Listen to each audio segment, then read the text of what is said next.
Good morning, রসায়ন বন্ধু চ্যানেলে স্বাগত।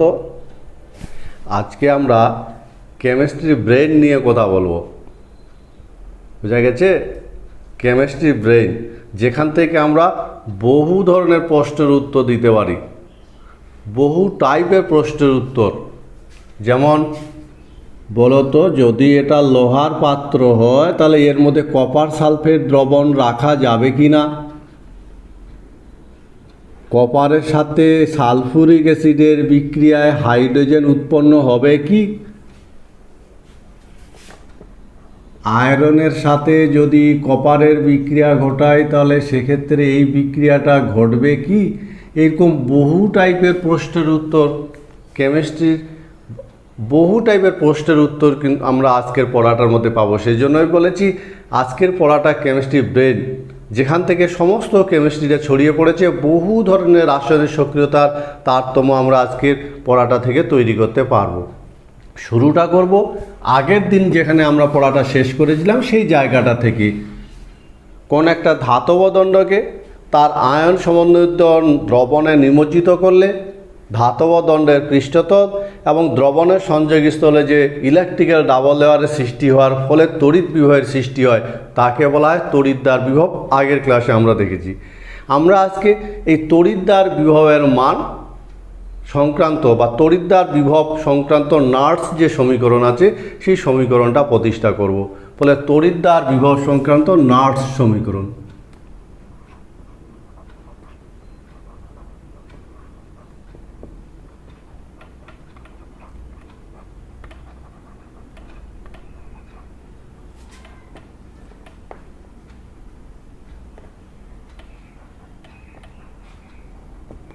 সংক্রান্ত নার্স সমীকরণ ভীষণ ইম্পর্টেন্ট। আমরা এই সমীকরণটা আজকে প্রতিষ্ঠা করব।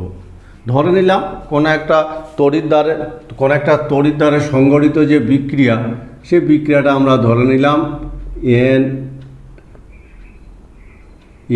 এ প্লাস বিবি বিক্রিয়া করে তৈরি হচ্ছে সিসি প্লাস ডিডি। আমরা ধরে নিলাম কোনো একটা তড়িৎদ্বারের যে বিজারণ বিক্রিয়াটা সংঘটিত হলো সেই বিক্রিয়াটা হলো এটা, যেখানে A B C O D হলো যথাক্রমে A B C O D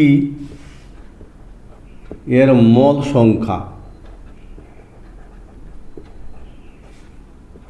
এবং এন হলো এই গৃহীত বা বর্জিত ইলেকট্রনের মোল সংখ্যা। বোঝা গেছে? আমরা নার্স সমীকরণটা প্রতিষ্ঠা করব, তড়িৎদ্বার বিভব সংক্রান্ত নার্স সমীকরণ। আমরা যদি নার্স সমীকরণ অনুযায়ী কি হবে,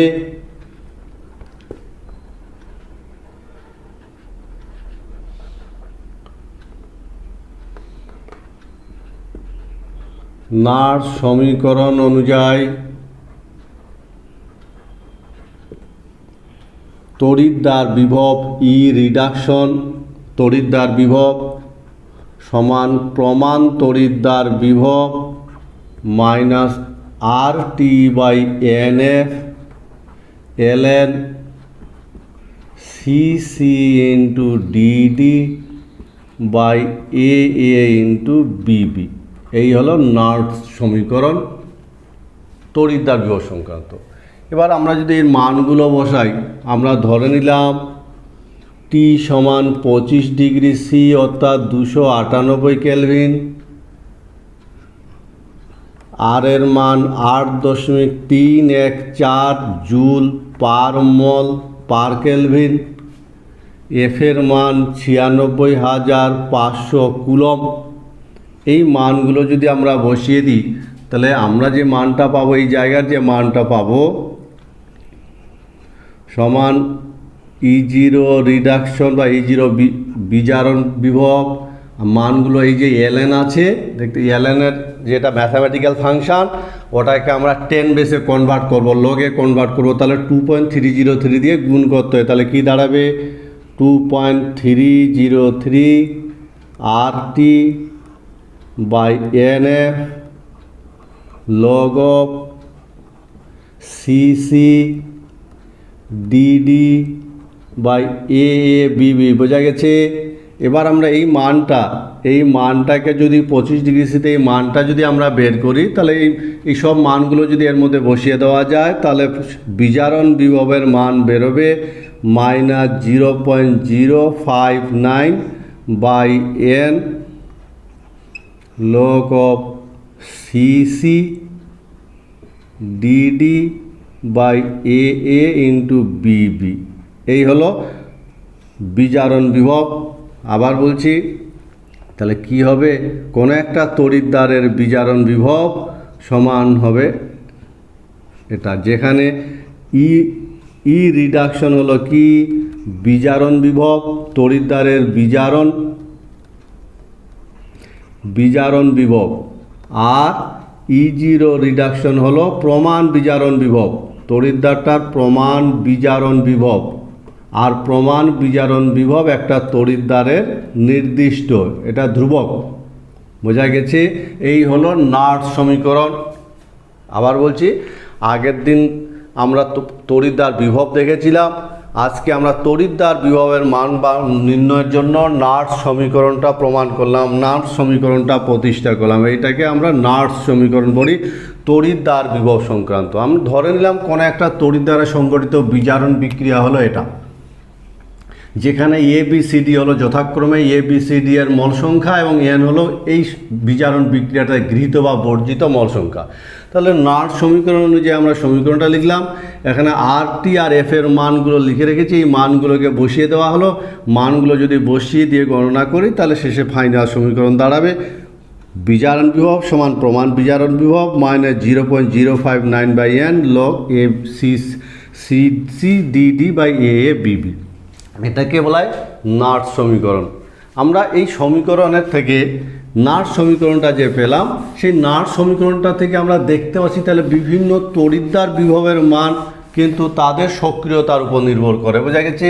তাহলে নার্স সমীকরণটা যদি আর একবার লিখি, বিজারণ বিভব সমান প্রমাণ বিজারণ বিভব -0.059 by n log of CC DD by A B B. এই যে নার্স সমীকরণে দেখতে পাচ্ছি যে সমস্ত উপাদান বিক্রিয়া অংশগ্রহণ করে, তড়িৎদ্বার বিক্রিয়া অংশগ্রহণ করে, তাদের বিজারণ বিভব মান তাদের কিন্তু গাঢ়ত্বের উপর নির্ভর করে, অর্থাৎ সক্রিয়তার উপর নির্ভর করে। সুতরাং কোনো একটা তড়িৎদ্বার বিভবের মান বের করতে গেলে ওই তড়িৎদ্বারে সংঘটিত বিক্রিয়াটা বিজারণ বিক্রিয়া অবশ্যই জানতে হবে, কারণ বিজারণ বিক্রিয়াটার উপর নির্ভর করবে এদের মানগুলো। যেমন আমরা ওরকম দু একটা যদি বিজারণ বিক্রিয়া দেখি, হাইড্রোজেন বা জিঙ্কের যদি জিঙ্ক তড়িৎদ্বারের বিজারণ বিক্রিয়াটা দেখি, তাহলে জিঙ্ক তড়িৎদ্বারের এই হলো বিজারণ বিক্রিয়া। এই বিক্রিয়াটার জন্য তাহলে নার্স সমীকরণটা কী হবে বলো তো? এটার জন্য নার্স সমীকরণ হবে E0 রিডাকশন -0.059 বাই n, গৃহীত বা বর্জিত ইলেকট্রন সংখ্যা কত? 2। তাহলে 2 log of সিসি, বলবো সিসি, আর এখানে যেটা দেখতে পাবো সেটা লিখবো, বলবো সিসি ফর্মুলাটা যা দেখবো তাই লিখবো। তাহলে সিসি যদি ডান দিকেরটা উপরে যাবে, Zn by A Bibi, Zn 2+। বিশুদ্ধ ধাতুর সক্রিয়তা 1 ধরা হয়, ফলে এর মানটা 1 হবে। কিন্তু এই সমীকরণটা নার্স সমীকরণটা জিঙ্ক বিজারণ বিক্রিয়ার জন্য এরকম ফর্ম নেবে। আমরা যদি হাইড্রোজেন বিজারণের কথা দেখি, হাইড্রোজেনের বিজারণ, হাইড্রোজেন তড়িৎদ্বারের বিজারণ, তাহলে নার্স সমীকরণটা কীরকম? এক একটা তড়িৎদ্বার বিজারণ বিক্রিয়ার ক্ষেত্রে নার্স সমীকরণটা কিন্তু এক এক ফর্ম নেবে। সে কারণে বিজারণ বিক্রিয়াটা ছাড়া কিন্তু নার্স সমীকরণ থেকে মান বের করা যাবে না। তার জন্য বিজারণ বিক্রিয়াটা প্রত্যেকটার জন্য আলাদা আলাদা করে জানতে হবে। এই রিডাকশন দেখতে পাচ্ছ, দুটো হাইড্রোজেন 0.059 বাই গৃহীত বা বর্জিত ইলেকট্রনের সংখ্যা 2 log of সিসি, ডান দিকে হাইড্রোজেন গ্যাসীয় অবস্থা আছে, তাহলে এর সক্রিয়তাকে চাপ দিয়ে প্রকাশ করা হয়। আর দ্রবণে H+ আয়ন আছে, এর এই দেখতে পাচ্ছ। তাহলে এটার জন্য এইরকম হচ্ছে, হাইড্রোজেনের জন্য এইরকম, এবং এক একটা তড়িৎদ্বার বিজারণ বিক্রিয়ার উপরেই কিন্তু তড়িৎদ্বার বিভব সংক্রান্ত নার্স সমীকরণটার নির্ভর করবে। সুতরাং তড়িৎদ্বার বিজারণ বিক্রিয়া না জানলে নাট সমীকরণে মান বসিয়ে বিজারণ বিভবের মান নির্ণয় করা কষ্টকর হবে। প্রমাণ তড়িৎদ্বার বিভব।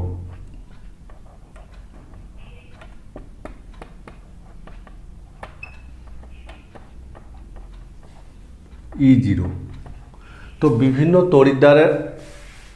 তড়িৎদ্বার বিভবের মান উষ্ণতার উপর নির্ভর করে, তড়িৎদ্বার বিক্রিয়ায় অংশগ্রহণকারী উপাদানগুলোর সক্রিয়তার উপর নির্ভর করে, তাই কি না বলো?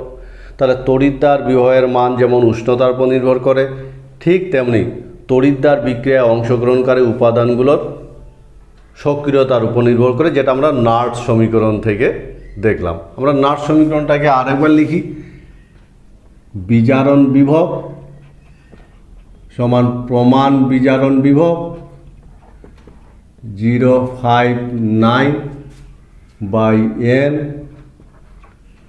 log of cc dd/AABB। দেখা যাচ্ছে যে তড়িৎদ্বার বিক্রিয়া অংশগ্রহণকারী বিজারণ বিক্রিয়া অংশগ্রহণকারী উপাদানগুলো সক্রিয়তার উপর কিন্তু বিজারণ বিভবের মান নির্ভর করে। তো সক্রিয়তা ভিন্ন ভিন্ন হলে বিজারণ বিভবের মান ভিন্ন ভিন্ন হবে, ঠিক আছে? তো আমরা এই যে প্রমাণ তড়িৎদ্বার বিভবের পরবর্তী আলোচনার আগে তোমরা এই কোশ্চিনটা বলতে পারবে যে নাট সমীকরণে যে এফ ছিল, ফ্যারাডে এফ ছিল, সেই এফের মান কত বসানো হয়, এফের মান কত বসিয়ে এই মানটা পাওয়া গেছে, বোঝা গেছে? তাহলে নাট সমীকরণে এফের মান কত ছিল। চলে আসি, কি দেখলাম আমরা? বিজারণ বিক্রিয়ায় অংশগ্রহণকারী উপাদানগুলোর সক্রিয়তার উপর কিন্তু বিজারণ বিভব নির্ভর করে। তাহলে ভিন্ন ভিন্ন তড়িৎদ্বারের সক্রিয়তা যদি ভিন্ন ভিন্ন হয়, উষ্ণতা ভিন্ন হয়, তাহলে তড়িৎদ্বার বিভবের মানও ভিন্ন হবে। ফলে বিভিন্ন তড়িৎদ্বার বিভবের মান যখন আমরা তুলনা করব, তখন কিভাবে তুলনা করা যাবে? বিভিন্ন তড়িৎদ্বারের যে তড়িৎদ্বার বিভবের মান ভিন্ন ভিন্ন, তাদের মানটাকে আমরা তুলনা করব।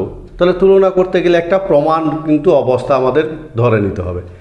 একই অবস্থায় বিভিন্ন তড়িৎদ্বার বিভবের মান কত কত, তবেই তুলনা করা যাবে, তাই কিনা বলো? তাই তো, যে আমি কোনোটাকে 25 ডিগ্রি কোনোটাকে 50 ডিগ্রি ধরবো, এইভাবে তো হতে পারে না। ফলে তুলনা করতে গেলে বিভিন্ন তড়িৎদ্বার বিভবের মান তুলনা করতে গেলে আমাকে কি করতে হবে?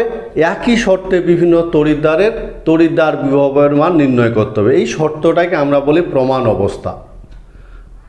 তো কোন শর্তে আমরা দেখব? আমরা নাট সমীকরণটা লিখেছি, আমরা ধরে নিলাম কি যে এদের গাঢ়ত্ব আমরা সমান ধরে নিলাম, এই গাঢ়ত্বটা 1 ধরে নিলাম। তাহলে এই মানটাকে যদি সমীকরণে বসিয়ে দেওয়া যায়, তাহলে কি হবে? বিজারণ বিভব সমান প্রমাণ বিজারণ বিভব 0.059/n, সব মানগুলো যদি 1 হয় তাহলে log 1 হবে, আর log 1 মান হলো 0। তাহলে log 1 মান যদি 0 হয়, তাহলে এই রাশিটা গোটা 0 হয়ে গেলে কি পাবো? প্রমাণ বিজারণ বিভব সমান প্রমাণ বিজারণ বিভব, অর্থাৎ বিজারণ বিভবটা প্রমাণ বিজারণ বিভব হবে কখন? যখন এদের সক্রিয়তা 1 হবে। এই অবস্থাটাকে বলা হয় প্রমাণ অবস্থা, বোঝা গেছে? তাহলে তড়িৎদ্বারের বিজারণ বিক্রিয়ায় অংশগ্রহণকারী উপাদানগুলোর সক্রিয়তা যদি 1 হয়, 25 ডিগ্রি সিতে যে তড়িৎ বিভবের সৃষ্টি হবে তাকে বলা হবে প্রমাণ তড়িৎদ্বার বিভব। মনে থাকবে, প্রমাণ তড়িৎদ্বার বিভব কোন শর্তে? 25 ডিগ্রি সিতে তড়িৎদ্বার বিক্রিয়ায় অংশগ্রহণকারী উপাদানগুলোর সক্রিয়তা যদি 1 হয়, তাহলে যে তড়িৎ বিভবের সৃষ্টি হয় তাকে বলা হয় তড়িৎদ্বার বিভব। সেই সঙ্গে মনে রাখবে যে তড়িৎদ্বার বিভবে যদি বিশুদ্ধ ধাতু হয়,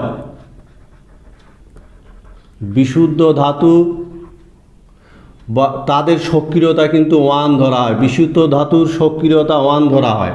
সেই সঙ্গে মনে রাখবে কঠিন যদি কোনো পদার্থ হয় বা বিশুদ্ধ তরল হয়, তবে তাদের সক্রিয়তা 1 ধরা হয়, মনে থাকবে। সেই সঙ্গে মনে রাখবে দ্রবণের গাঢ়ত্ব যদি 1 হয়, তবে তাদেরও সক্রিয়তা 1 হয়। এই জায়গাগুলোতে সক্রিয়তা 1 ধরে নেওয়া হয়। কাদের? যদি বিশুদ্ধ ধাতু হয় বা বিশুদ্ধ তরল বা কঠিন হয়, তাহলে তাদের সক্রিয়তাটাকে 1 ধরে নেওয়া হয়। আবার যদি দ্রবণের গাঢ়ত্ব 1 হয় তবে তাদেরও সক্রিয়তা 1 ধরে নেওয়া হয়। এটা হলো প্রমাণ অবস্থায়। সুতরাং বিজারণ বিক্রিয়ায় অংশগ্রহণকারী উপাদানগুলোর সক্রিয়তা যদি 1 হয় তাহলে 25 ডিগ্রি সিতে যে তড়িৎ দ্বারে তড়িৎ বিভবের সৃষ্টি হয় তাকে বলা হয় প্রমাণ তড়িৎ দ্বার বিভব। খুব ইম্পর্টেন্ট এটা, এই কনসেপ্টটা কিন্তু থাকতেই হবে। প্রমাণ তড়িৎ দ্বার বিভব বোঝা গেছে।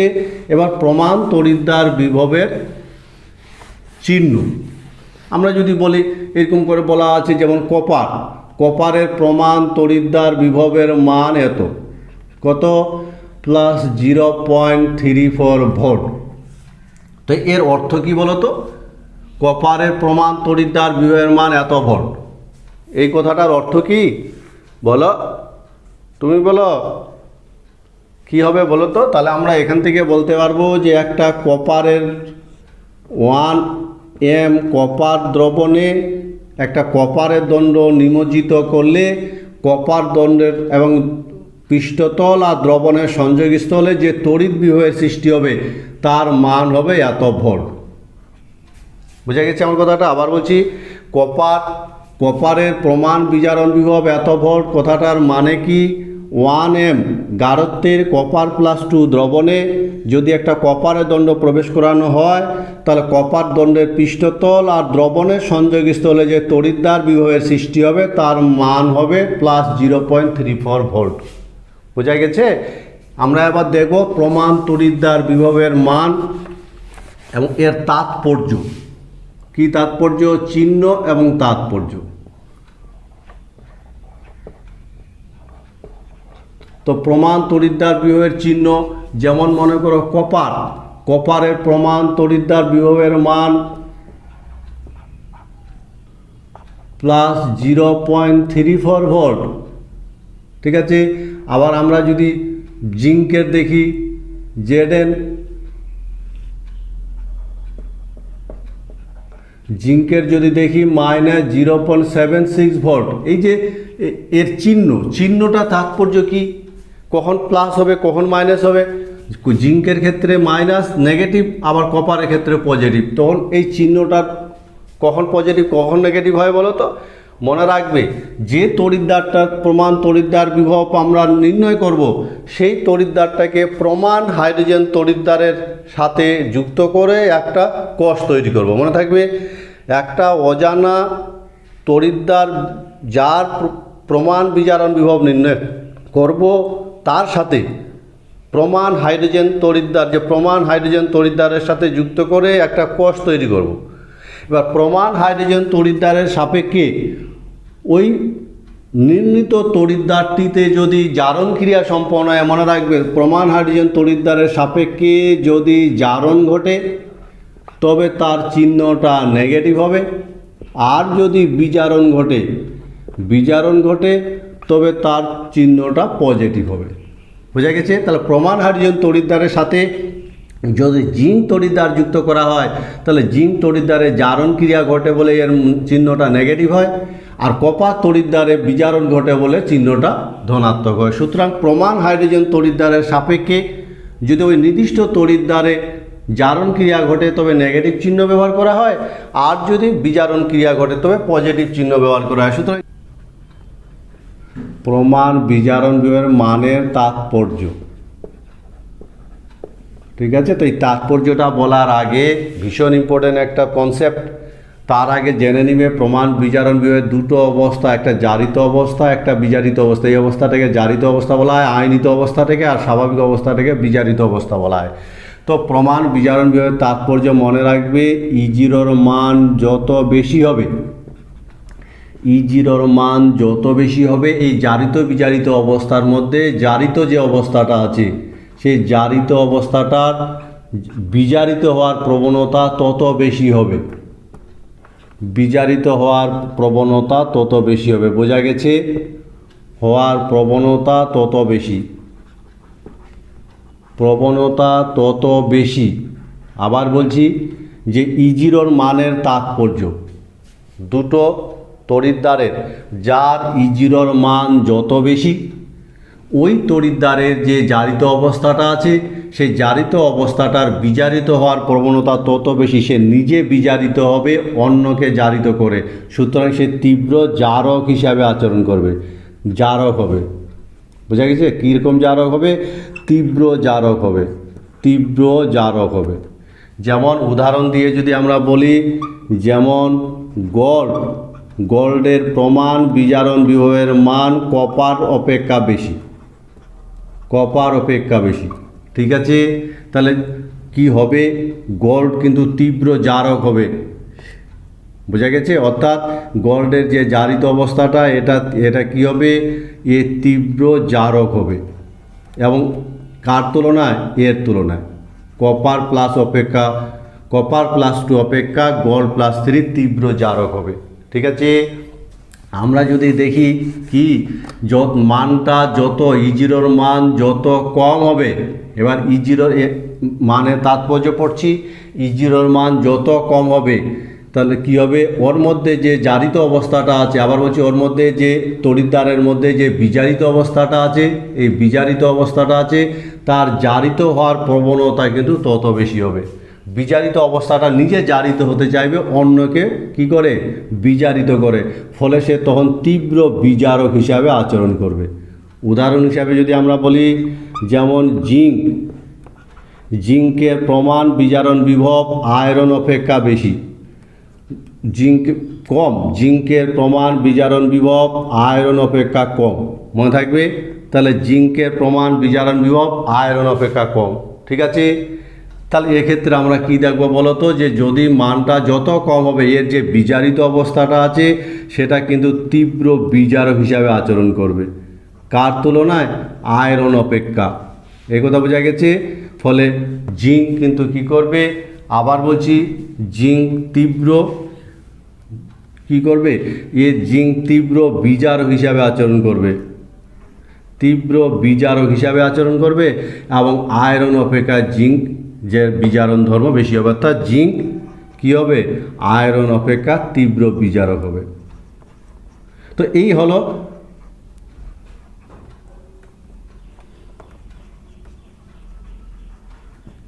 তড়িৎদ্বার বিভবের যে প্রমাণ তড়িৎদ্বার বিভবের মানের তাৎপর্য। প্রমাণ তড়িৎদ্বার বিভবের মানের আমরা তাৎপর্য দেখলাম। আবার বলছি, এটা ভীষণ ইম্পর্টেন্ট একটা বক্তব্য। প্রমাণ তড়িৎদ্বার বিভবের মানের তাৎপর্য, যার মান যত বেশি ওই তড়িৎদ্বার বিভবের মধ্যে যে তার জারিত অবস্থাটার বিজারিত হওয়ার প্রবণতা বেশি। অন্যদিকে যার মান যত কম ওই তড়িৎদ্বারের মধ্যে যে বিজারিত অবস্থাটা আছে তার জারিত হওয়ার প্রবণতা তত বেশি। যেমন আমরা দেখছি জিঙ্কের মান আয়রনের থেকে কম, তাহলে জিঙ্ক আয়রন অপেক্ষা তীব্র জারক। আবার যদি আমরা দেখি কপার আর গোল্ডের মানটা বেশি, তাহলে গোল্ডের যে জারিত অবস্থাটা +3 সেটা কিন্তু বিজারিত হওয়ার প্রবণতা কপার +2 অপেক্ষা অনেক বেশি। প্রমাণ হাইড্রোজেন তড়িৎদ্বার।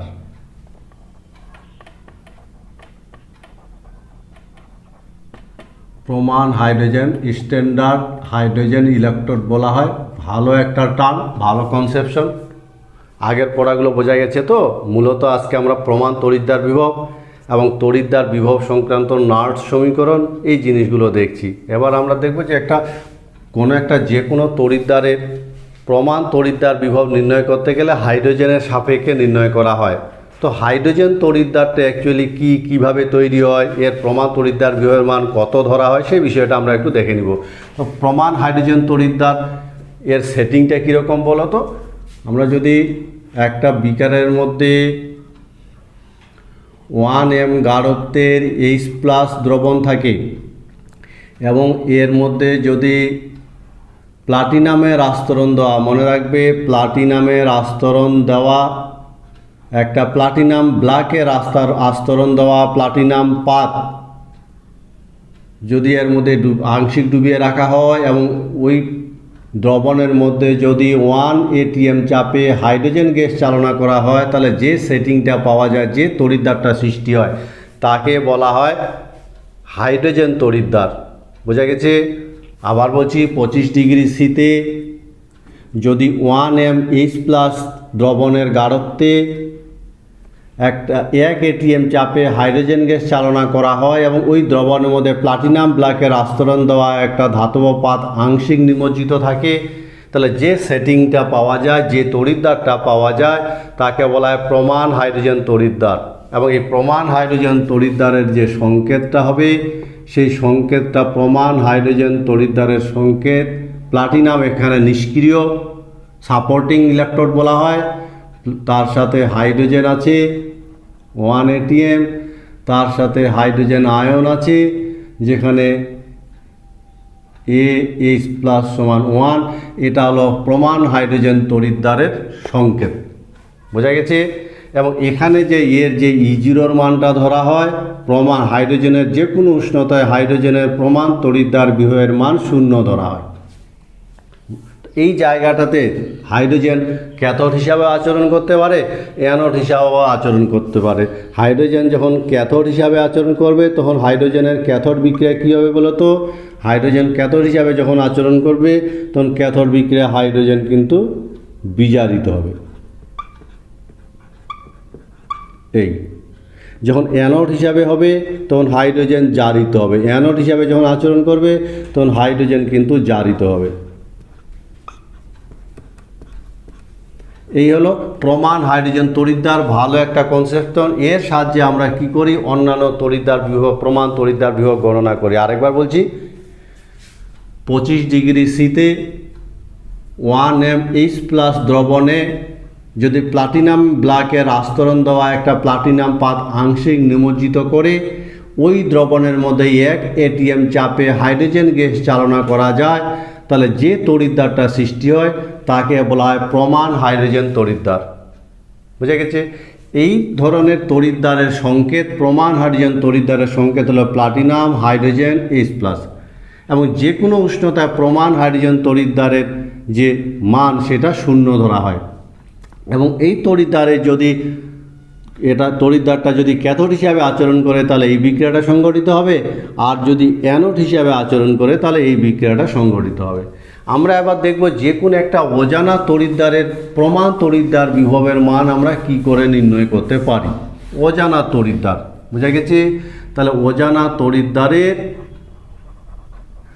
প্রমাণ তড়িৎদ্বার বিভব নির্ণয়,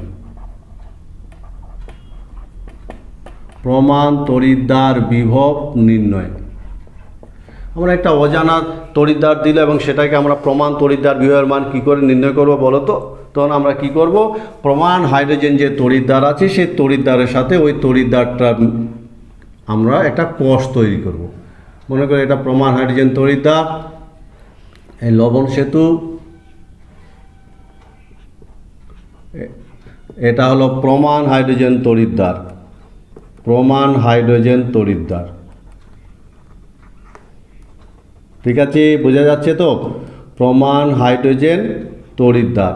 আর এটা হলো পরীক্ষণীয়, যেটার মান নির্ণয় করব, পরীক্ষণীয় প্রমাণ তড়িৎদ্বার, প্রমাণ তড়িৎদ্বার, ঠিক আছে। এর মানটা আমরা নির্ণয় করব। এটাকে আমরা কি করব? একটা পটেনশিওমিটারের সাহায্যে কানেক্ট করব, যার সাহায্যে কোষের EMF নির্ণয় করা যাবে। আর এর মধ্য দিয়ে আমরা হাইড্রোজেন গ্যাস চালনা করব 1 ATM। এই হলো একটা সেটিং। তাহলে কোন একটা অজানা তড়িৎদ্বারের প্রমাণ তড়িৎদ্বার বিভব কিভাবে নির্ণয় করব? আমরা ওই অজানা তড়িৎদ্বার পরীক্ষণীয় তড়িৎদ্বারটা যে আছে তার একটা দ্রবণের মধ্যে, তার একটা লবণের জলে দ্রাব্য লবণের মধ্যে দিয়ে আমরা আংশিক ওই তড়িৎদ্বারটাকে নিমজ্জিত করব। এবং এই তড়িৎদ্বারটা কি করব? আমরা একটা প্রমাণ হাইড্রোজেন তড়িৎদ্বারের সাথে কানেক্ট করে একটা কোষ তৈরি করব, বোঝা গেছে। যেহেতু হাইড্রোজেনের সাপেক্ষে ওটা নির্ণয় করা হয় সেই জন্য হাইড্রোজেন তড়িৎদ্বারটাকে রেফারেন্স বলা হয়। মনে থাকবে, হাইড্রোজেন তড়িৎদ্বারটাকে কি বলা হয়? হাইড্রোজেন তড়িৎদ্বারটাকে রেফারেন্স বলা হয়, ঠিক আছে। এবং হাইড্রোজেন তড়িৎদ্বারের E0 মানটা আমরা কত ধরি? হাইড্রোজেন তড়িৎদ্বারের E0 মানটা আমরা 0 ধরব। এবং এইভাবে সেটিং করার ফলে যে আমরা কোষের EMF তড়িৎচালক বল পাবো, সেই তড়িৎচালক বলটাই হবে সেই অজানা যে যার মানটা আমরা পরীক্ষণীয় যে প্রমাণ তার তড়িৎদ্বারটার সমান হবে। কারণ যেহেতু হাইড্রোজেনের 0 ধরেছি, বোঝা গেছে, টেকনিকটা বোঝা গেছে। আবার হাইড্রোজেনের সাপেক্ষে যদি ওই তড়িৎদ্বারে জারণ ঘটে, জারণ যদি ঘটে তাহলে তার চিহ্নটা নেগেটিভ হবে, আর যদি ওই তড়িৎদ্বারে বিজারণ ঘটে তাহলে তার চিহ্নটা পজিটিভ হবে। বলে কত সহজ বলো তো। এইভাবে আমরা একটা অজানা তড়িৎদ্বারের প্রমাণ বিজারণ বিভবের মান নির্ণয় করতে কী করে পারি, আমরা এটাকে কি করব, একটা প্রমাণ হাইড্রোজেন তড়িৎদ্বারের সাথে যুক্ত করে একটা কোষ তৈরি করব, ঠিক আছে। এবং পটেনশিওমিটারের সাহায্যে আমরা ওই কোষটার ইএমএফ নির্ণয় করব। যেহেতু হাইড্রোজেনের প্রমাণ তড়িৎদ্বার বিভবের মান 0 ধরা হয়, তাহলে আমরা যে ইএমএফ বা তড়িৎচালক বলের মানটা পাবো সেই মানটাই হবে অজানা যে তড়িৎদ্বারটার প্রমাণ বিজারণ বিভব বা প্রমাণ তড়িৎদ্বার বিভব, ঠিক আছে। এবং হাইড্রোজেনের সাপেক্ষে ওই তড়িৎদ্বারে যদি কি ঘটে, যদি জারণ ঘটে তাহলে তার চিহ্নটা নেগেটিভ হবে, আর যদি বিজারণ ঘটে তাহলে তার চিহ্নটা পজিটিভ হবে। কিন্তু হাইড্রোজেনকে প্রমাণ হিসেবে ধরার কিছু সুবিধা অসুবিধা আছে, বোঝা গেছে। আমরা যখন কোনো একটা অজানা তড়িৎদ্বারে তড়িৎদ্বার বিভব নির্ণয় করি, প্রমাণ তড়িৎদ্বার বিভব, তখন হাইড্রোজেনকে যখন আমরা প্রমাণ হিসেবে ধরি তখন বেশ কিছু সমস্যা আছে। তো এই সমস্যাটা বলার আগে তোমরা বলতে পারবে যে আমরা যে তড়িৎদ্বার বিজারণের, যদি আমরা বলি একটা ক্লোরিন তড়িৎদ্বার আছে, ক্লোরিন দিয়ে তড়িৎদ্বার তৈরি, তাহলে ক্লোরিন তড়িৎদ্বারের বিজারণ বিক্রিয়াটা কি হবে, বিজারণ বিক্রিয়া লিখো। ক্লোরিন তড়িৎদ্বার, মনে করো হাইড্রোজেন তড়িৎদ্বার যেমন আছে ঠিক তেমনি ক্লোরিন তড়িৎদ্বার যদি হয় তাহলে ক্লোরিন তড়িৎদ্বারের বিজারণ বিক্রিয়াটা কীরূপ হবে। তো আমরা দেখব হাইড্রোজেনকে প্রমাণ হিসাবে ধরার কিছু সীমাবদ্ধতা, প্রমাণ হিসাবে ধরার সীমাবদ্ধতা কি হওয়া উচিত বলো তো। হাইড্রোজেনকে প্রমাণ হিসেবে ধরে অন্য একটা তড়িৎদ্বারে যদি আমরা তড়িৎদ্বার বিভবের মান নির্ণয় করতে চাই তাহলে সীমাবদ্ধতা কোথায়। 1 নম্বর, হাইড্রোজেন যে প্রমাণ হিসাবে ধরলে যে হাইড্রোজেন আয়নের যে গাঢ়ত্ব, সে হাইড্রোজেন আয়নের গাঢ়ত্ব 1 আর হাইড্রোজেন আয়নের চাপ যে 1 atm, এটা কিন্তু দীর্ঘ সময় স্থির থাকে না, এই মানটা দীর্ঘ সময় স্থির থাকে না, বোঝা গেছে। এটা একটা অসুবিধা যে এই মানগুলো কিন্তু স্থির থাকে না, 1 নম্বর। 2 নম্বর হলো প্লাটিনাম যে আছে, এই প্লাটিনাম এর কার্যকারিতা ধীরে ধীরে হ্রাস পায়, কার্যকারিতা হ্রাস পায়। 3 নম্বর অসুবিধা কি বলতো, সীমাবদ্ধতা। 3 নম্বর, ওই বিজারক পদার্থের উপস্থিতিতে, বিজারকের উপস্থিতিতে, মনে থাকবে, বিজারকের উপস্থিতিতে কিন্তু এই তড়িৎদ্বার ব্যবহার করা যায় না, ব্যবহৃত হয় না। ফলে এই হলো অসুবিধা হাইড্রোজেনকে প্রমাণ হিসেবে ধরার 1 নম্বর অসুবিধা, যে এদের মানগুলো, প্রমাণ মানগুলো দীর্ঘ সময় স্থির থাকে না। আবার প্লাটিনামের কার্যকারিতা ধীরে ধীরে হ্রাস পায়, সেই সঙ্গে যদি বিজারক পদার্থ উপস্থিত থাকে তখন এই হাইড্রোজেনকে আমরা প্রমাণ হিসেবে ব্যবহার করতে পারি না।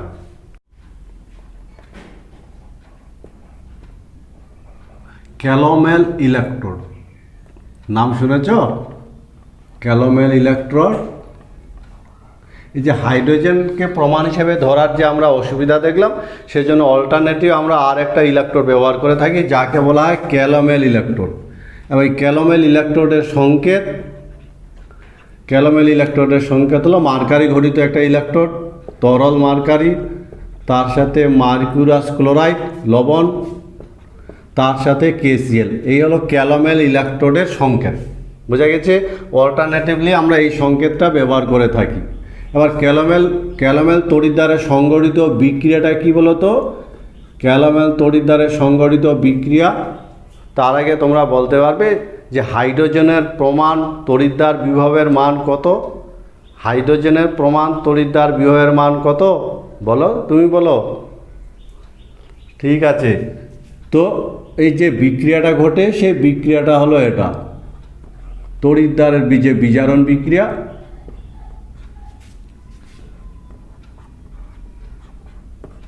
এই বিজারণ বিক্রিয়াটা ঘটে। এবং এক্ষেত্রে যদি আমরা E0 মানটা দেখি তাহলে E0 মান হবে 0.242 ভোল্ট 25 ডিগ্রি সিতে, কারণ বিভিন্ন উষ্ণতা বিভিন্ন হয়। ফলে ক্যালোমেল ইলেকট্রন আমরা হাইড্রোজেনের অল্টারনেটিভ হিসাবে ব্যবহার করতে পারি। হাইড্রোজেনকে প্রমাণ হিসাবে ব্যবহার কিছু অসুবিধা আছে, সেই জায়গায় আমরা ক্যালোমেল ইলেকট্রোড ব্যবহার করে থাকি, যার সংকেত হলো এটা। এবং এই বিজারণ বিক্রিয়াটা তড়িৎদ্বারে সংঘটিত হয় এবং 25 ডিগ্রি সিতে, যার মান হলো এত ভোল্ট, বোঝা গেছে। ক্যালোমেল ইলেকট্রন নামটা মনে রাখবে। আমরা দেখব যে প্রমাণ তড়িৎদ্বার বিভব দেখলাম, তড়িৎদ্বার বিভব দেখলাম। আমরা নার্ড সমীকরণের সাহায্যে দুই একটা গাণিতিক সমস্যার সমাধানের চেষ্টা করব।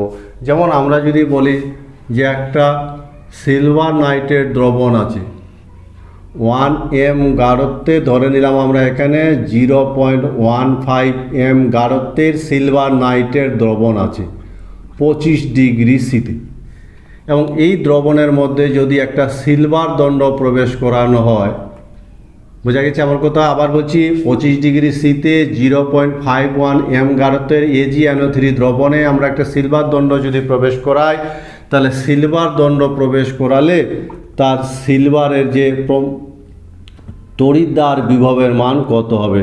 সিলভারের তড়িৎদ্বার বিভবের মান কত হবে বলো তো? এই মানটা কত হবে যদি সিলভারের প্রমাণ তড়িৎদ্বার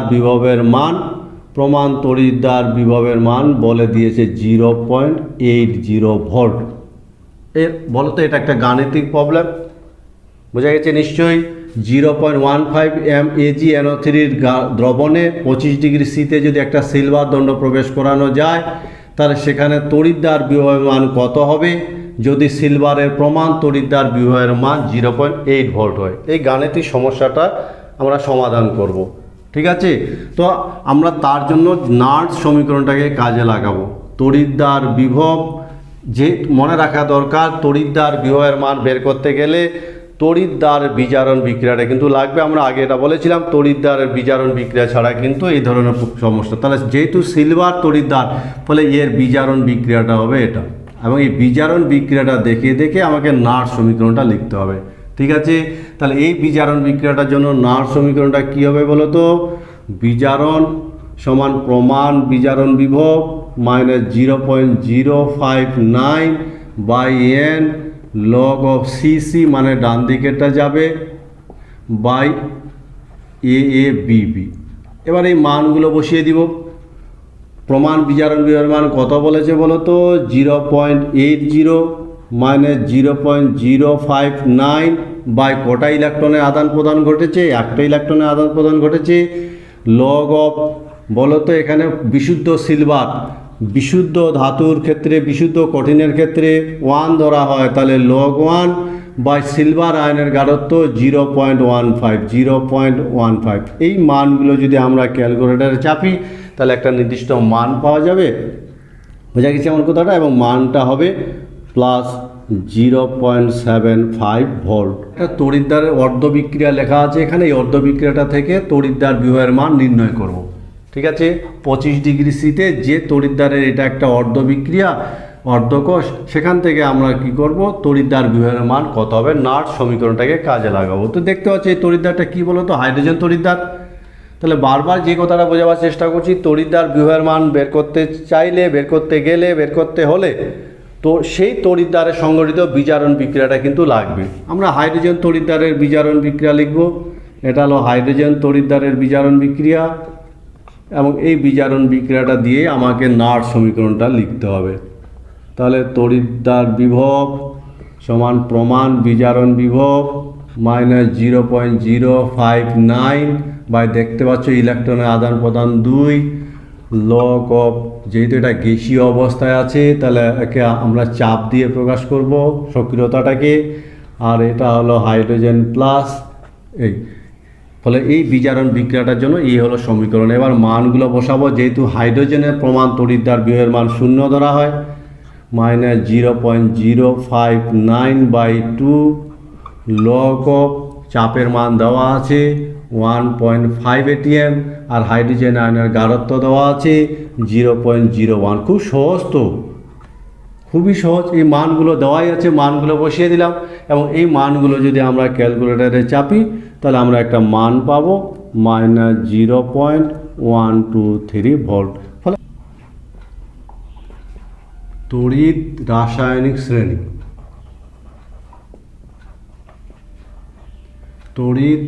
ইলেকট্রোকেমিক্যাল সিরিজ বলা হয় তড়িৎ রাসায়নিক শ্রেণী। ভীষণ ইম্পর্টেন্ট একটা টার্ম। আমরা বিভিন্ন তড়িৎদ্বার বিভবের যে মানগুলো পেলাম, বিভিন্ন তড়িৎদ্বার বিভবের মান পেলাম, সেই মানগুলোর যদি কম থেকে বেশিতে, অর্থাৎ ক্রমানুসারে যদি আমরা সাজাই, ক্রমবর্ধমান মান অনুসারে যদি উপর থেকে নিচে সাজাই, তাহলে যে সিরিজটা পাওয়া যায় তাকে বলা হয় তড়িৎ রাসায়নিক শ্রেণী। বোঝা গেছে? ওরকম ছোট্ট একটা শ্রেণী আমি লিখে রেখেছি। আবার বলছি, প্রমাণ তড়িৎদ্বার বিভবের মান যদি কম থেকে বেশিতে ধীরে ধীরে ক্রমবর্ধমান মান অনুসারে উপর থেকে নিচে সাজানো যায়, তাহলে যে সিরিজটা পাওয়া যাবে সেই সিরিজটাকে বলা হয় তড়িৎ রাসায়নিক শ্রেণী বা ইলেকট্রোকেমিক্যাল সিরিজ। কেমিস্ট্রির দৃষ্টিকোণ থেকে এই সিরিজটা কিন্তু ভীষণ ইম্পর্টেন্ট। এবং এই সিরিজটার দিকে যদি আমরা লক্ষ্য রাখি, আমাদের বইতে অনেকগুলো ধাতু পরপর সাজানো আছে, সেটা মনে রাখা ভীষণ কষ্টকর। তাদের মানগুলো মনে রাখা তো আরও কষ্টকর। কিছু কিছু প্রশ্নের উত্তর দেওয়ার জন্য আমরা ছোট্ট একটা এরকম সিরিজ সবসময় মনে রাখতে পারি, যেখানে হাইড্রোজেনের সাপেক্ষে মনে রাখা অনেকটা সহজ। যেমন হাইড্রোজেনের নিচে কপার, সিলভার, গোল্ড, এইভাবে আমরা মনে রাখতে পারি। পরপর মানগুলো মনে রাখবো না, কার পরে কে আছে। ঠিক আছে? তাহলে হাইড্রোজেনের সাপেক্ষে মনে রাখার চেষ্টা করব ছোট্ট একটা সিরিজ, এইটুকু কিন্তু মনে রাখতেই হবে। তাহলে হাইড্রোজেনের নিচে কে আছে? Copper, silver, gold. এবার হাইড্রোজেনের উপরে আমরা 2-4টা মনে রাখার চেষ্টা করব। যেমন উপরে আছে আয়রন, তার উপরে জিঙ্ক, তার উপরে অ্যালুমিনিয়াম, সক্রিয়তা ধীরে ধীরে বাড়ছে, তার উপরে ক্যালসিয়াম, এইভাবে সাজানো আছে। এই ছোট্ট সিরিজটা আমাদের কিন্তু মনে রাখতে হবে। এর সাথে যদি আরও অন্যান্য মৌলগুলোকে এর মধ্যে প্রবেশ করিয়ে মনে রাখতে পারো, তাহলে ধীরে ধীরে নিজের এফিসিয়েন্সিটা বাড়াতে পারো, অসুবিধার কিছু নেই। কিন্তু এইটুকু জায়গা মনে রাখতে হবে। এটাকে বলা হয় তড়িৎ রাসায়নিক শ্রেণী। আমরা এবার তড়িৎ রাসায়নিক শ্রেণীর বৈশিষ্ট্য দেখব। বৈশিষ্ট্য কি? 1 নম্বর বৈশিষ্ট্য বলো তো, তড়িৎ রাসায়নিক সিরিজটা যে সাজানো আছে, তড়িৎ দ্বারে যে বিক্রিয়াগুলো ঘটেছে সে বিজারণ বিক্রিয়া অনুসারে সাজানো আছে। বিজারণ বিক্রিয়া, তড়িৎ দ্বার বিভবের বিজারণ বিক্রিয়া অনুসারে লেখা হয়। মনে থাকবে? তাহলে তড়িৎ দ্বারে যে বিক্রিয়াগুলো ঘটে কোন বিক্রিয়ার সাপেক্ষে লেখা হয়? বিজারণ বিক্রিয়ার সাপেক্ষে লেখা হয়, 1 নম্বর। 2 নম্বর, এই তড়িৎ দ্বার যে তড়িৎ রাসায়নিক শ্রেণী আছে, যেখানে হাইড্রোজেনের E0 মানটা 0 ধরা হয়। হাইড্রোজেনের E0 মান 0 ধরা হয়। 3 নম্বর, যারা উপর থেকে যদি নিচে নামি, মনে থাকবে আমরা যদি উপর থেকে নিচের দিকে ক্রমশ অগ্রসর হই, তাহলে দেখব সেই মানটা বৃদ্ধি পায়। আমরা তাই দেখছি, উপর থেকে নিচে লিখে রেখেছি পজিটিভ, আর এই দিক থেকে গেলে নেগেটিভ। আবার আমরা যদি নিচ থেকে উপরে যাই, নিচ থেকে যদি উপরে উঠি, উপরে অগ্রসর হই, তাহলে সেই মানটা কিন্তু হ্রাস পায়। এই জিনিসটা আমরা লক্ষ্য করি। বোঝা গেছে? তাহলে এখান থেকে যে বৈশিষ্ট্যটা আমরা লক্ষ্য করি, 4টা বৈশিষ্ট্য আমরা দেখতে পাচ্ছি। বিজারণ বিক্রিয়ার ভিত্তিতে তড়িৎ দ্বার বিক্রিয়াগুলো লেখানো আছে। বোঝা গেছে? বিজারণ বিক্রিয়ার ভিত্তিতে তড়িৎ দ্বার বিক্রিয়াগুলো লেখা হয়। এবং এই সিরিজে হাইড্রোজেন প্রমাণ তড়িৎ দ্বার বিভব 0 ধরা হয়। এবং উপর থেকে নিচে যদি ক্রমশ নামি, তাহলে দেখব মানটা ধীরে ধীরে বৃদ্ধি পাচ্ছে। মান বৃদ্ধি পাওয়ার তাৎপর্য কী বলো তো? উপর থেকে ধীরে ধীরে মানটা বৃদ্ধি পাচ্ছে, কথাটার মানে হলো এর মধ্যে যে জারিত অবস্থাটা আছে তার বিজারিত হওয়ার প্রবণতা তত বাড়ছে, অর্থাৎ নিজে বিজারিত হবে, অন্যকে জারিত করে, অর্থাৎ জারণ ধর্ম ক্রমশ বাড়বে। আবার নিচ থেকে যদি উপরের দিকে উঠি, তাহলে তার মানটা ক্রমশ হ্রাস পায়।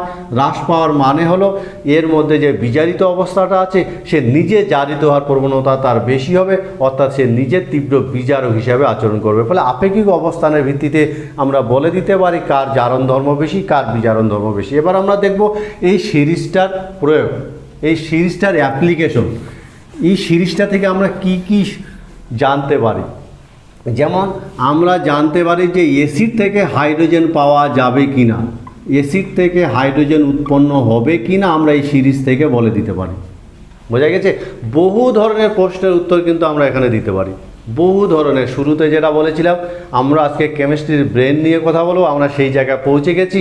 এবং ইলেকট্রোকেমিক্যাল সিরিজ এমন একটা সিরিজ যেখান থেকে তুমি কী ধরনের প্রশ্নের উত্তর চাইছো বলো, যে কোনো ধরনের প্রশ্নের উত্তর কিন্তু এখান থেকে কেমিস্ট্রি সংক্রান্ত, প্রায় রাসায়নিক সক্রিয়তা সংক্রান্ত যে কোনো ধরনের প্রশ্নের উত্তর কিন্তু আমরা এখান থেকে দিতে পারি। যেমন অ্যাসিডের সাথে যেমন ধাতু জিঙ্কের সাথে সালফুরিক অ্যাসিডের বিক্রিয়ায় হাইড্রোজেন উৎপন্ন হবে কি না বলো তো? কপারের সাথে সালফুরিক অ্যাসিডের বিক্রিয়ায় হাইড্রোজেন উৎপন্ন হবে কি না বলো তো? তো কোনো একটা ধাতুর সাথে অ্যাসিডের বিক্রিয়ায় হাইড্রোজেন উৎপন্ন হওয়া না হওয়া আমরা এখান থেকে বলে দিতে পারি, কারণ হাইড্রোজেন উৎপন্ন হওয়ার বিক্রিয়াটা হলো একটা বিজারণ বিক্রিয়া।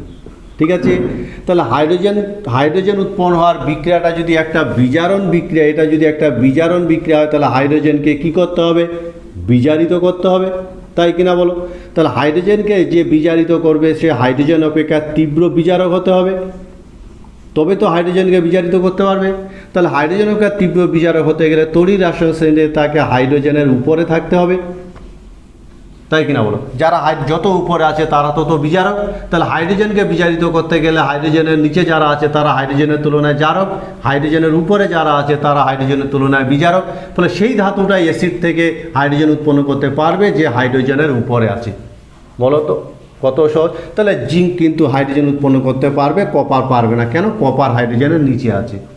বলে তারাই অ্যাসিড থেকে হাইড্রোজেন উৎপন্ন করতে পারবে যারা হাইড্রোজেনের চেয়ে বেশি বিজারক। কারা হাইড্রোজেনের চেয়ে বেশি বিজারক? যারা তড়িৎ রাসায়নিক শ্রেণীতে হাইড্রোজেনের উপরে আছে। এবার হাজার হাজার প্রশ্ন, তো কোন অ্যাসিড, কোন ধাতু অ্যাসিড থেকে হাইড্রোজেন তৈরি করতে পারবে, কে পারবে কে পারবে না, আমরা সমস্ত এখান থেকে বলে দিতে পারবো। 1 নাম্বার প্রয়োগ। আমরা চলে যাব 2 নাম্বার প্রয়োগ। কোনো ধাতুর লবণ থেকে ধাতুর প্রতিস্থাপিত হবে কি না? ঠিক আছে, ধাতুর লবণ থেকে ধাতু প্রতিস্থাপন। যেমন মনে করো আয়রন আছে, কপার সালফেট দ্রবণে যদি আয়রন চালনা করা যায় তাহলে কপারের অধক্ষেপ পড়বে কিনা? আমার কথা বোঝা গেছে? বলো তো, বলতে পারবে যে কপারের অধক্ষেপ পড়বে কিনা? অথবা আমরা যদি বলি যে মনে করো এখানে এই কপার সালফেট একটা দ্রবণ আছে, ঠিক আছে, আর এটা লোহার তৈরি একটা পাত্র, লোহার তৈরি পাত্রে কপার সালফেট রাখা যাবে কিনা বলো? তো এই সমস্ত প্রশ্নের উত্তর দেওয়ার আগে আমি আরেকটা কোশ্চেন করতে চাই, সেটা হলো ক্যালোমেল যে ইলেকট্রোড, ক্যালোমেল ইলেকট্রোডের E0 মান কত ছিল? ক্যালোমেল ইলেকট্রোডের 25 ডিগ্রি সিতে E0 মান, প্রমাণ বিজারণ বিভবের মান কত ধরা হয়? ঠিক আছে, তো বলো তো এই যে লোহার পাত্রে কপার সালফেট রাখা যাবে কিনা? যদি বিক্রিয়া সংঘটিত হয় তাহলে রাখা যাবে না, আর যদি বিক্রিয়া সংঘটিত না হয় তাহলে রাখা যাবে। এরকম কেমিস্ট্রি বহু প্রশ্নের উত্তর আমরা একটার মধ্যেই আছে, বহু প্রশ্নের উত্তর এই জায়গাটাতেই আছে। বিক্রিয়া করলে রাখা যাবে না, বিক্রিয়া না করলে রাখা যাবে। ফলে এরকম বহু প্রশ্ন হতে পারে, আমরা দেখব। তো এই যে জায়গাটা কপার, এখানে কি হয়েছে বলো তো? কপার বিজারিত হয়েছে। এই বিক্রিয়াটা যদি ঘটে তাহলে কপারকে বিজারিত হতে হবে, এবং কপারকে কে বিজারিত করতে পারবে? কপার বিজারিত হবে। কে বিজারিত করতে পারবে বলো তো? কপারকে কে বিজারিত করতে পারবে? যে কপারের চেয়ে বেশি বিজারক। কারা কপারের চেয়ে বেশি বিজারক? যারা তড়িৎ রাসায়নিক শ্রেণীতে উপরের দিকে আছে। তো কপারের উপরে আয়রন আছে, ফলে আয়রন কপারের চেয়ে বেশি বিজারক। ফলে আয়রন কিন্তু কি করতে পারবে? তাহলে একে বিজারিত করতে পারবে। এর চেয়ে বেশি বিজারক যে, এর চেয়ে বেশি বিজারক কে? যে তড়িৎ রাসায়নিক শ্রেণীতে কপারের উপরে আছে, তাই কিনা বলো? লজিক্যাল এরকম আসতে হবে। তাহলে একে বিজারিত করতে পারবে যে এর চেয়ে বেশি বিজারক। কে এর চেয়ে বেশি বিজারক? যে কপারের উপরে আছে। এবার দেখবো আয়রন কপারের উপরে আছে কিনা। তো আয়রন কপারের উপরে আছে, ফলে আয়রন বিজারিত করতে পারবে, অর্থাৎ কপার সালফেট লবণ থেকে কপারকে প্রতিস্থাপিত করতে পারবে। যদি তাই হয় তাহলে বলো তো আয়রনের পাত্রে কপার সালফেট রাখা যাবে কি না? কি করে রাখা যাবে? কারণ আয়রন কপারকে কি করবে? নিচে অধক্ষিপ্ত করবে আর নিজে দ্রবণ মিশে যাবে। ফলে ওই বিকারটা, এই যে লোহার তৈরি পাত্রটা ফুটো হয়ে যাবে বা নষ্ট হয়ে যাবে, কারণ লোহাটা ক্ষয় হবে, দ্রবণে Fe+2 হিসাবে নেমে আসবে। ফলে এইদিকে পাত্রটা ক্ষয় হবে, এইদিকে কপার নিচে থিতিয়ে পড়বে। ফলে লোহার পাত্রে কপার সালফেট রাখা যাবে না। কিন্তু উল্টোটা যদি বলি তাহলে বলতে পারবে যে এটা কপারের তৈরি পাত্র, এর মধ্যে ফেরাস সালফেট রাখা যাবে কি না? বলো দেখি এবার। কত প্রশ্ন নিবে, বহু টাইপের প্রশ্নের উত্তর আমরা এখান থেকে দিতে পারি। এই জন্যই তো আমি শুরুতে বলেছি এটা কেমিস্ট্রি ব্রেন। অপেক্ষা করো, আরও গল্প আছে, আরও জাদু আছে। বোঝা গেছে? হাসছ? দেখো তাহলে রাখা যাবে কিনা বলো, তোমরাই বলো যে এটা রাখা যাবে কিনা। তো এখানে দেখো তো, এখানে আয়রন কি আছে? Fe+2 আছে। আয়রনকে বিজারিত যদি আমি বিজারিত করতে চাই, অর্থাৎ বিক্রিয়া যদি ঘটে তাহলে একে বিজারিত করতে হবে। একে কে বিজারিত করতে পারবে? যে এর চেয়ে বেশি বিজারক। আয়রনের চেয়ে বেশি বিজারক হলে তড়িৎ রাসায়নিক শ্রেণীতে কোথায় থাকতে হবে? আয়রনের উপরে থাকতে হবে। তো আয়রনের উপরে কি কপার আছে? দেখো কপার আয়রনের নিচে আছে। ফলে কপার আয়রনের চেয়ে জারক, বেশি বিজারক নয়। ফলে কপার কিন্তু আয়রনকে বিজারিত করতে পারবে না, অর্থাৎ এখানে কোনো বিক্রিয়া সংঘটিত হবে না। ফলে কপারের পাত্রে ফেরাস সালফেট রাখতে কোনো অসুবিধা নেই। বোঝা গেছে? ফলে এটা হলো ধাতুর লবণ থেকে ধাতুর প্রতিস্থাপন সংক্রান্ত আলোচনা। আমরা পরের অ্যাপ্লিকেশন যদি দেখি, যেমন মনে করো একটা রেলের কোনো জায়গায় পার্টস ভেঙে গেল, রেলটাকে কি গ্যারেজে নিয়ে যাবে বলো তো? যে রেলটাকে গ্যারেজে টেনে নিয়ে চলে গেল, কোথাও রেল লাইন ক্রেক হলো, রেল লাইনটাকে তুলে নিয়ে চলে যাবে গ্যারেজে? তাহলে সেখানে সেই জায়গাটা ওই জায়গাতেই আমাকে ওয়েল্ডিং করতে হবে। বোঝা গেছে? আবার বলছি, একটা রেলের কোথাও লোহার পাত ভেঙে গেল, তো সেই জায়গাটাতে আমাকে ওয়েল্ডিং করতে হবে, ঝালাই করতে হবে। তো কি করে তাহলে লোহা দিয়ে ঝালাই করব? আমরা তখন কি করি, থার্মিট পদ্ধতি বলে একটা পদ্ধতি আছে, সেই থার্মিট পদ্ধতিটাকে কাজে লাগাই। বোঝা গেছে? থার্মিট পদ্ধতির টেকনোলজিটা কী জিনিস, যে যত উপরে আছে সে তত তীব্র বিজারক। তাহলে আমরা লোহার যে আকরিক আছে, এই লোহার আকরিককে আমরা কি করি, লোহার যে তীব্র বিজারক অ্যালুমিনিয়াম দিয়ে যদি আমরা বিজারিত করি, তাহলে লোহা গলিয়ে কিন্তু গলে বেরিয়ে আসবে। আমার কথা বোঝা গেছে? এই টেকনিকটাকে কাজে লাগাই কি, তীব্র বিজারক অ্যালুমিনিয়াম উচ্চ উষ্ণতায় অ্যালুমিনিয়াম তীব্র বিজারক, এবং ফেরিক অক্সাইডকে কি করে আয়রনে বিজারিত করে, ফলে লোহাটা গলে বেরিয়ে আসে এবং থার্মিট ওয়েল্ডিংয়ে ঝালাই করা হয়। ফলে এই টেকনোলজি আমরা কোথায় এই নীতিটা পেলাম? তড়িৎ রাসায়নিক শ্রেণীতে যে যত উপরের দিকে আছে তত তীব্র বিজারক। আমার কথা বোঝা গেছে? আর বিজারণ ধর্ম যত বেশি হবে, সে ধাতুর অক্সাইডকে তত বেশি ধাতুতে বিজারিত করবে। 3 নম্বর প্রয়োগ। আমরা যদি চতুর্থ প্রয়োগের কথা ভাবি, অনেক আমরা বলতে পারি, যেমন প্রকৃতিতে যে সোডিয়াম, পটাশিয়াম, ক্যালসিয়াম, এদেরকে কেন মুক্ত অবস্থায় পাওয়া যায় না বলো তো? সোনা, রূপা এদেরকে তো মুক্ত অবস্থায় পাওয়া যায়, কিন্তু এই ধাতুগুলোকে মুক্ত অবস্থায় কেন প্রকৃতির মধ্যে পাওয়া যায় না সোনা, রূপার মতন? কারণ এরা একদম তড়িৎ রাসায়নিক শ্রেণীতে উপরের দিকে আছে, ফলে এরা তীব্র বিজারক। ফলে এরা প্রকৃতির মধ্যে থাকা বাতাস, জল, কার্বন ডাইঅক্সাইড সবার সাথে এরা বিক্রিয়া করে যৌগ তৈরি করে আকরিক হিসাবে অবস্থান করে। এদেরকে কিন্তু মুক্ত অবস্থায় পাওয়ার সম্ভাবনা একদম নেই, কারণ তড়িৎ রাসায়নিক শ্রেণীতে যারা একদম উপরের দিকে আছে বলে তীব্র সক্রিয়। ফলে এই তড়িৎ রাসায়নিক শ্রেণীতে উপরের দিকে থাকা ধাতুগুলোকে মুক্ত অবস্থায় পাওয়া যায় না, এবং এরা তীব্র বিজারক। সেজন্য এদেরকে কার্বন বিজারণ পদ্ধতিতেও নিষ্কাশন করা যায় না, এদের জন্য আমাদের তড়িৎ বিশ্লেষণ পদ্ধতি প্রয়োগ করা হয়, কারণ এরা তীব্র বিজারক বলে কার্বন দ্বারা এদেরকে বিজারিত করা যায় না। ফলে ধাতু নিষ্কাশনের যে আমাদের একটা আলাদা ব্রাঞ্চ আছে মেটালার্জি, সেখানে আমরা কোন ধাতুকে কোন পদ্ধতিতে বিজারিত করব, বিশুদ্ধ ধাতু তৈরি করব, সেখানে কিন্তু তড়িৎ রাসায়নিক শ্রেণীর অবস্থানের উপর নির্ভর করবে যে কোন ধাতুর জন্য কোন পদ্ধতি পারফেক্ট হবে। বোঝা গেছে? যে কোনো পদ্ধতি অ্যাপ্লাই করে বিশুদ্ধ ধাতু নিষ্কাশন করা যায় না। যেমন তড়িৎ রাসায়নিক শ্রেণীতে যারা একদম উপরের দিকে আছে তারা তীব্র বিজারক, তাদের জন্য কিন্তু বিজারণ পদ্ধতি অ্যাপ্লাই করা যায় না, তাদের জন্য তড়িৎ বিজারণ পদ্ধতি অ্যাপ্লাই করা হয়। আবার মাঝামাঝি জায়গায় যারা আছে তাদের জন্য কার্বন বিজারণ পদ্ধতি প্রয়োগ করা যায়, কারণ মাঝামাঝি জায়গায় যারা আছে তাদের বিজারণ ধর্ম তুলনামূলক কম। বোঝা গেছে? আমরা চলে যাব পরের প্রয়োগ। যেমন কি চাইছো বলো, কোন ধরনের প্রশ্নের উত্তর চাইছো? যেমন আমরা যে কোষগুলো তৈরি করলাম সেই কোষের প্রমাণ আমরা বের করতে পারি। কি প্রমাণ? ইএমএফ। প্রমাণ ইএমএফ কথাটা মানে হলো ইলেকট্রোমোটিভ ফোর্স, তড়িৎ চালক বল। প্রমাণ তড়িৎ চালক বল কোন একটা কোষের প্রমাণ তড়িৎ চালক বল কি হয়? প্রমাণ তড়িৎ চালক বল হবে তার E0, যে প্রমাণ বিজারণ বিভব, যে ক্যাথোডের মানটা আছে, সেই ক্যাথোডের মান থেকে অ্যানোডের মান বিয়োগ করলে প্রমাণ তড়িৎ চালক বল পাওয়া যায়। এবার ক্যাথোড অ্যানোড কী করে বুঝবো? তড়িৎ রাসায়নিক শ্রেণীতে আপেক্ষিক অবস্থানের ভিত্তিতে আমরা বলে দিতে পারবো একটা তড়িৎদ্বারে কোনটা ক্যাথোড কোনটা অ্যানোড, কারণ E0 মান প্রমাণ বিজারণ বিভবের মান যেটা বেশি সেটা ক্যাথোড হিসাবে কাজ করে, আর যার মানটা কম সেটা অ্যানোড হিসাবে কাজ করে। ফলে বেশি মানটা থেকে কম মানটা বিয়োগ করলে আমরা ওই কোষের তড়িৎ চালক বল সহজে নির্ণয় করতে পারি। বোঝা গেছে? তাহলে কোষের ইএমএফও কিন্তু এই এদের আপেক্ষিক অবস্থানের ভিত্তিতে আমরা একটা কোষের ইএফের মানও বলে দিতে পারি। শুধু তাই, আমরা এর যদি অ্যাপ্লিকেশন দেখি, আমরা একটা বিক্রিয়া ঘটবে কিনা তার ভবিষ্যৎবাণীও বলে দিতে পারি। বোঝা গেছে? ভবিষ্যৎবাণী করতে পারি। ফলে কীরকম বলো তো, যে যদি বলা হয় বলো তো এই বিক্রিয়াটা ঘটবে কিনা, বিক্রিয়াটা ঘটার সম্ভাবনা কতটা? আমার কথা বোঝা গেছে? বিক্রিয়া ঘটার সম্ভাবনা কতটা বলো তো? এই বিক্রিয়াটা ঘটার সম্ভাবনা কতটা?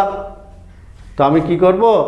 আমি কিন্তু এটাকে হাত দেখে বলে দিতে পারবো যে এই বিক্রিয়াটা ঘটার সম্ভাবনা, ভবিষ্যৎবাণী বলে দিতে পারবো। বলো তো এই বিক্রিয়াটা কখন ঘটবে? এই বিক্রিয়াটা ঘটতে গেলে কপার জারিত হলো, তাহলে কপারকে কি করতে হবে? জারিত করতে হবে। তো কপারকে জারিত করতে হবে। তো কপারকে কে জারিত করবে? যে কপারের চেয়ে বেশি জারক। তো কপারের চেয়ে কে বেশি জারক? যে কি করবে? কপারের নিচে থাকবে, কারণ যে যত নিচে থাকবে সে তত জারক। এবার তুমি বলো, আমি আর বলবো না, তুমি বলো যে এই বিক্রিয়াটা ঘটবে কিনা, অর্থাৎ কপারকে কপার প্লাস 2-তে জারিত করতে আয়রন পারবে কিনা। বলো, হাসছো? কত সহজ বলো তো। গোটা কেমিস্ট্রিটাকে আমরা একদম ক্যাপচার করে নিতে পারি, ব্রেনে পৌঁছে গেছি, কেমিস্ট্রি ব্রেন। ঠিক আছে, তো বলো এই বিক্রিয়াটা ঘটার সম্ভাবনা কতটা? আয়রন কপারের নিচে আছে, আয়রন কিন্তু কপারের নিচে নেই, ফলে আয়রনের পক্ষে কপারকে জারিত করা সম্ভব নয়, ফলে এই বিক্রিয়াটা ঘটার সম্ভাবনা নেই। ফলে কোন একটা বিক্রিয়া ঘটার সম্ভাবনা আছে কি না? কোন একটা ধাতু নিষ্কাশন করার সঠিক পদ্ধতি কি হতে পারে? আমরা থার্মিক ওয়েল্ডিংটাকে কাজে লাগিয়ে কি করে রেল লাইনের বিভিন্ন যন্ত্রাংশ মেরামত ওয়েল্ডিং করতে পারি? ধাতুর সাথে কোন অ্যাসিডের বিক্রিয়ায় কোন ধাতুর অ্যাসিডের সাথে কোন ধাতুর বিক্রিয়া হাইড্রোজেন উৎপন্ন হবে কি না? বুঝে গেছে? আমরা কোষের ইজিরোর মান বের করতে পারি। এরকম বহু টাইপের, বহু ব্রাঞ্চে আমরা কিন্তু বহু টাইপের প্রশ্নের উত্তর এই তড়িৎ রসায়ন শ্রেণী থেকে দিতে পারি। সে কারণে শুরুতে আমি বলেছিলাম যে আজকে আমরা কেমিস্ট্রি ব্রেন নিয়ে কথা বলবো। আমার মনে হয় বুঝতে পেরেছো।